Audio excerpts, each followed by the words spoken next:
Hello friends, welcome back to our channel Tech India. This is going to be session 6 for the series AWS Solution Architect Certification Preparation. So let's start this video with 26th question of the series.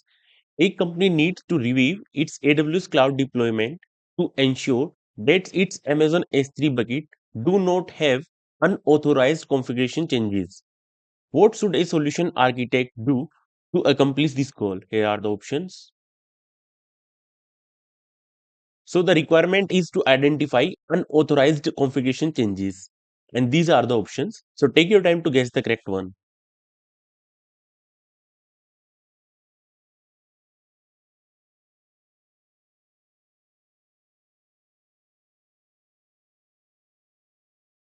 Okay, now let me reveal the correct answer.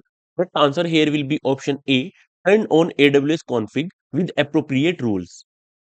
This one is correct because AWS config continuously assesses, audits, and evaluates the configuration and relationship of your resources on AWS, on premises, and on other clouds. It normalizes changes into a consistent format and checks resource compliance with custom and managed rules before and after provisioning. Now, question number 27. A company is launching a new application and will display application metrics on Amazon CloudWatch Dashboard. The company's product manager need to access this dashboard periodically.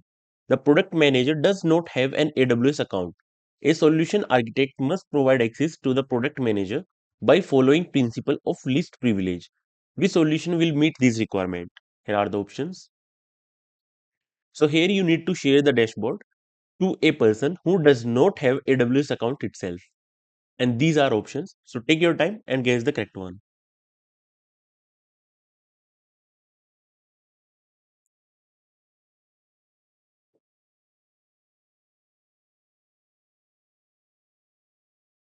Okay, now let me reveal the correct answer. Correct answer here will be option A. Share the dashboard from CloudWatch console. Enter the product manager email address and complete the sharing steps. Provide a shareable link for the dashboard to the product manager.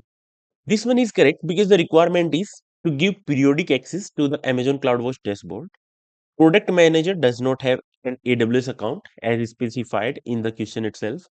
And here we need to follow the principle of least privilege. So this is the requirement. So Amazon CloudWatch support dashboard sharing using a read-only shareable link that we are doing in this. And this allows someone without an AWS account to view dashboard metrics securely. So option A is correct here. Now question number 28. A company is migrating application to AWS. The application are deployed in different accounts.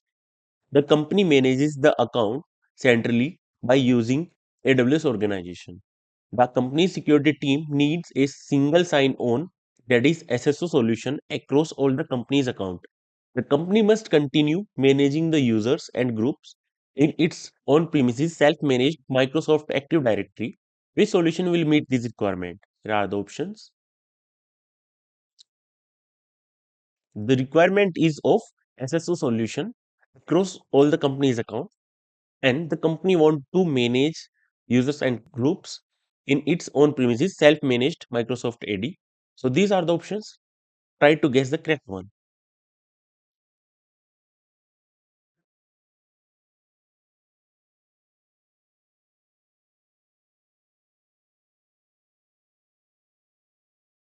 Okay, now let me reveal the correct answer.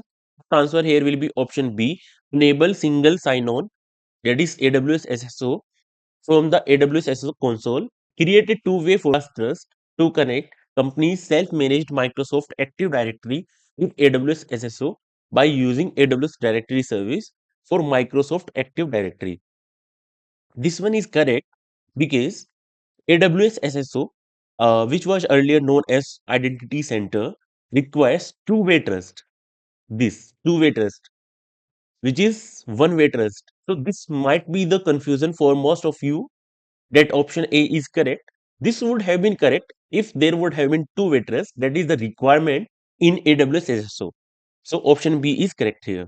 Now question number 29.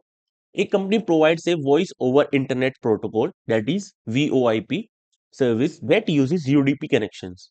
The service consists of Amazon EC2 instances that run in an auto scaling group. The company has deployments across multiple regions. The company need to route users to the region with the lowest latency. The company also needs automated failover between regions. Which solution will meet these requirements? Here are the options. Go through all these options and then try to guess the correct one.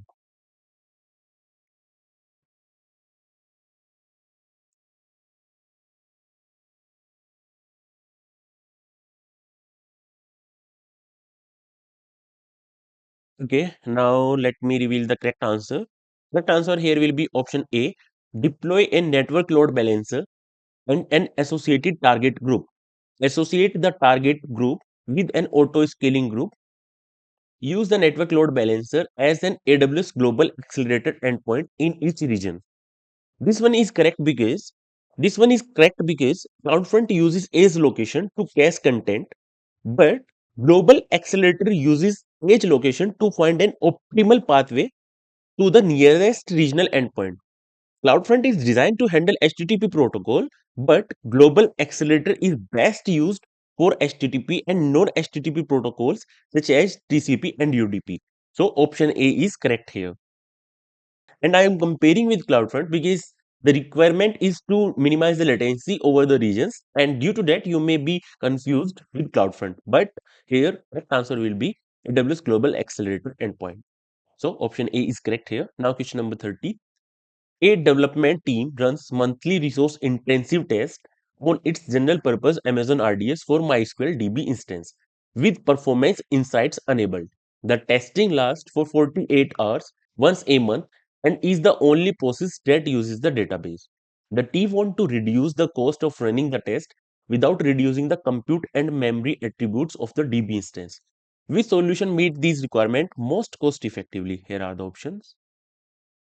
Requirement is most cost effectively. So focus on this and try to guess the correct one.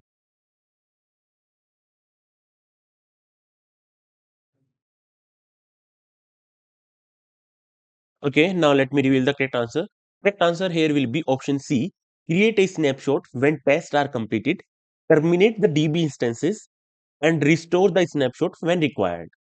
So this option will allow you to save cost by only paying for the storage of snapshots, because you will need to pay the cost for snapshots only, and the instances are terminated, so you will not have to pay the cost for them for the whole month. You will just need to pay for the time when you will again restore and again run for the test purpose. So option C is correct over here.